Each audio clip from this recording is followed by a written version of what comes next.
Retrouvez Business le reportage avec la région Grand Est. La région accompagne ses entreprises.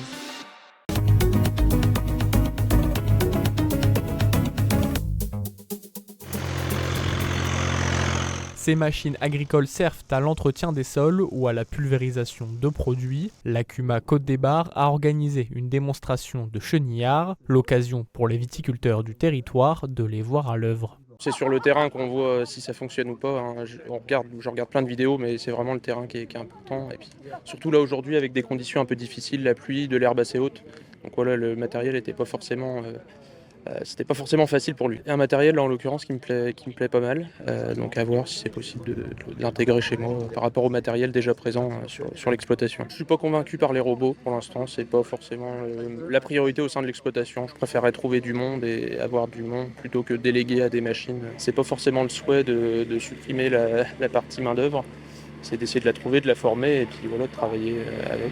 S'ils permettent dans certaines exploitations de pallier le manque de main-d'œuvre, ces robots aident aussi les viticulteurs à faire face au changement climatique. C'est des évolutions qui sont dans le viseur parce qu'aujourd'hui on a vraiment des problématiques ou de sécurité ou de conditions météorologiques qui font que le robot pourrait être une solution, quoi. Donc on s'y intéresse fortement. En tant qu'étudiant, on constate qu'effectivement ça va être une des technologies qu'on va rencontrer le plus et en vigne et également sur la partie cave. Donc la question aujourd'hui est de savoir si justement ces métiers ne vont pas évoluer, non plus de conduire des tracteurs mais plutôt de superviser plusieurs tracteurs. Précision, maniabilité ou autonomie, ces machines sont en constante évolution pour s'adapter au mieux aux attentes des exploitations. On constate qu'il y a quand même une belle évolution depuis les dernières années qui ne fera qu'augmenter en précision notamment durant les quelques années à venir et qu'on sera très fortement amené à retrouver justement ces engins sur nos exploitations. Après, ça reste assez impressionnant quand même puisque au départ on est un petit peu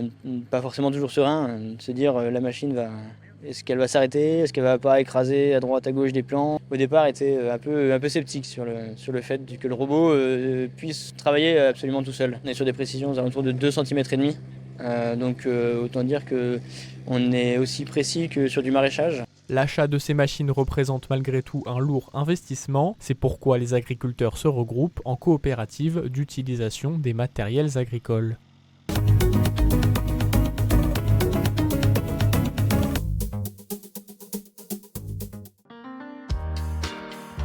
La région Grand Est vous a présenté Business le reportage. La région accompagne ses entreprises.